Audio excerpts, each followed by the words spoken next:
السلام علیکم and welcome to راسیاز world. ہم نے پچھلی دو قسطوں میں خرم صاحب سے ابن صفی اور یونیفارم کلچر کے بارے میں سیکھا. آج کی نشست میں ہم سر کی دوسری کتاب رانا پیلس کے بارے میں سر سے دریافت کریں گے، جو کہ سر نے ابن صفی کے اوپر ہی لکھی ہے. تو سر آپ رانا پیلس کے بارے میں آج ہمیں ذرا بتائیے. Thank you. یہ رانا پیلس ابن صفی کے اقتباسات پر مشتمل میری دوسری کتاب ہے. اس سے پہلے سائیکو مینشن آئی تھی، بھی 2011 میں ہی یہ کتاب بھی شائع ہوئی. اس کے 3 حصے ہیں. پہلے حصے کا نام ہے حیرت نامہ. اس میں نے ابن صفی کے ناولوں سے کچھ ایسے اقتباس شامل کیے ہیں جن میں حیرت کا، تحیر کا کچھ پہلو ہے، چونکا دینے والی چیزیں جو ان کے ناولز کے ٹریڈ مارک ہیں، بیسیکلی جاسوسی ناول کے حساب سے. اور ساتھ اپنے تبصرے میں نے کچھ اس میں کیے ہیں. دوسرا حصہ ہے کردار نام، جہاں ابن صفی کے جو اہم کردار ہیں، پازیٹیو بھی، ان کے مشہور ویلن بھی، وہ جن ناولوں میں پہلی دفعہ متعارف ہوئے، تو وہاں سے وہ اقتباس جہاں وہ کردار پہلی دفعہ سامنے آ رہے ہیں، اور ساتھ میں نے اس کردار کا بیک گراؤنڈ بھی ٹریس کیا ہے. مثال کے طور پر قائد اعظم میرے خیال میں شعوری طور پر یا غیر شعوری طور پر ابن صفی کے آئیڈیل کردار احمد کمال فریدی میں جھلکتے ہیں. یعنی احمد کمال فریدی جو ابن صفی کا کیریکٹر ہے، اسے ہم اس کے اوصاف کی وجہ سے، اس کے مزاج کی وجہ سے ہم یوں سمجھ لیتے ہیں، سمجھ سکتے ہیں جیسے ایک نوجوان محمد علی جناح اگر وہ وکالت میں جانے کی بجائے سراغ رسانی کی طرف آتے تو وہ کردار ہوتے، تو وہ پرسنالٹی ان میں نظر آتی ہے. اسی طرح سے اور کرداروں کا ہماری سوسائٹی کے ساتھ کیا تعلق ہے، اور جو ہماری قوم اپنے آئیڈیلز ڈیولپ کر رہی تھی، ان کے ارتقاء میں ان کرداروں نے کیا کام کیا ہے.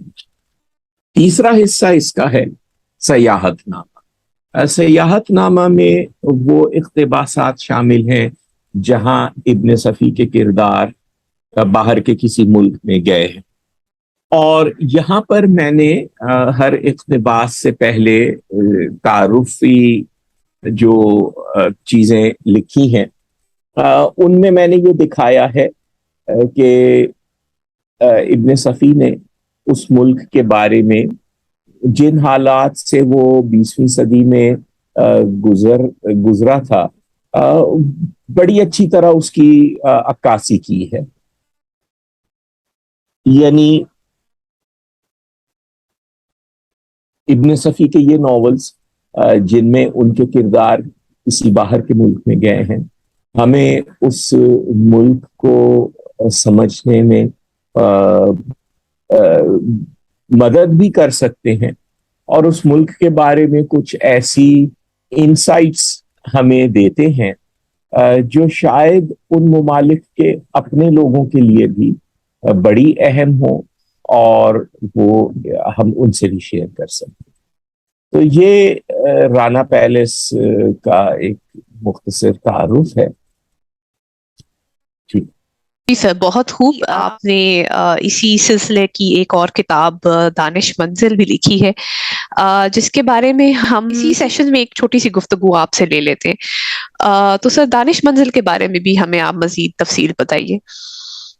جی، یہ دانش منزل ہے. ابن صفی کہتے تھے کہ جب بھی انہیں کوئی ایسا موقع ملا کہ وہ ایسا ناول لکھ سکیں جو 500 صفحے کے قریب یا اس سے زیادہ ہو، تب انہیں اپنا نقطہ نظر وضاحت کے ساتھ پیش کر سکیں گے وہ. تو ابن صفی کے ہاں اس قسم کے 9 ناولز ہیں جنہیں ان کے طویل سلسلے کہہ سکتے ہیں. جو 4 حصوں یا 4 حصوں سے زیادہ پر مشتمل ہیں، اور اس طرح سے ان کے صفحات کی مجموعی تعداد 500 کے قریب بن جاتی ہے۔ یہ ناولز میں نے دانش منزل میں ڈسکس کیے۔ اس سے پہلے میں نے ابن صفی کی تحریر کس طرح سے ڈیولپ ہوئی اس کا ذکر کیا ہے ان کے پیش رس وغیرہ کے حوالے سے، اور اس میں ایک اہم بات یہ ہے کہ پہلے ناول کے پیش رس میں انہوں نے لکھا تھا اس کے پیش لفظ میں کہ دنیا میں 2-3 زبانیں ایسی ہیں جن میں جاسوسی ادب بہت اچھا پایا جاتا ہے، اور اردو میں اتنا اچھا نہیں پایا جاتا، اور ان کا ایک مقصد یہ بھی ہے کہ اردو میں اچھا جاسوسی ادب سامنے آئے۔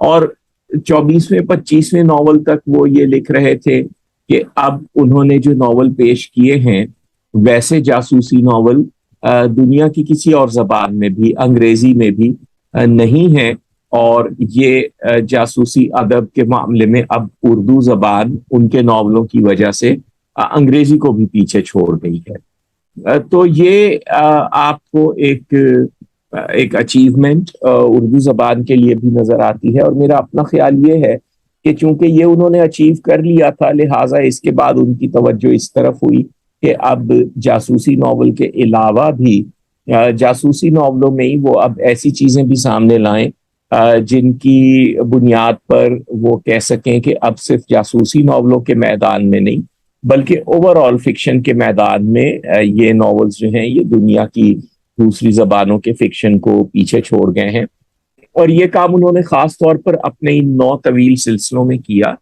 تو میں نے اس دانش منزل میں ان طویل ناولز کے جو 9 سلسلے ہیں ان کے اقتباس بھی پیش کیے ہیں، ان کا تعارف بھی پیش کیا ہے، اور اس تعارف میں یہ بھی میں نے دکھایا ہے کہ اس وقت ملک میں کیا حالات تھے جب یہ ناول لکھے گئے۔ میرے خیال میں اس طرح سے یہ پاکستان کی بھی ایک تاریخ کی جھلکیاں اس میں آپ کو مل سکتی ہیں 1980 تک کے زمانے کی، اور یہ بات بھی سامنے آتی ہے کہ ابن صفی کی یہ جو ناولز ہیں یہ کتنی اچھی طرح سے اس زمانے کی پاکستان کی سچویشن کو بھی، بیرونی دنیا کی سچویشن کو بھی ریفلیکٹ کرتے ہیں، اس کے بارے میں ہمیں انسائٹس دیتے ہیں، اور پھر یہ مستقبل کے بارے میں بھی بعض پیش گوئیاں، بعض حل ہمارے مسائل کے وہ پیش کرتے ہیں۔ یہاں دانش منزل میں یہ چیزیں مجھے زیادہ تفصیل کے ساتھ بتانے کا موقع ملا۔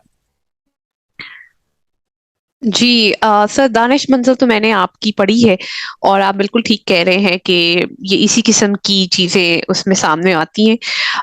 ہم ڈسکرپشن میں اپنے اس ویڈیو کے آپ کو لنک دے دیں گے جدھر سے آپ یہ تینوں بکس خرم علی شفیق صاحب کی اگر آپ کسی پبلشر سے حاصل کرنا چاہیں یا کسی اسٹور پہ یہ اویلیبل ہوں تو وہ ہم آپ کو ڈسکرپشن میں آپ کو بتا دیں گے۔ اس کے ساتھ ہی میں آپ سے اجازت چاہوں گی آج کے لیے اتنا ہی، لیکن اسی سیشن کے اندر میں آپ کے لیے اگلی ایپیسوڈ کے لیے میں آپ کو بتاتی جاؤں کہ ہم کتابیں اردو کے بارے میں ڈسکس کریں گے، جو سر ہمیں بتائیں گے کہ وہ ان کی ایک اسپیشل ایڈیشن والی کتاب ہے۔ تو ہمیں لائک اور سبسکرائب کرنا نہ بھولیے گا، اور اگلی قسط کو ضرور دیکھیے گا۔ اپنا بہت سارا خیال رکھیں۔ اللہ حافظ۔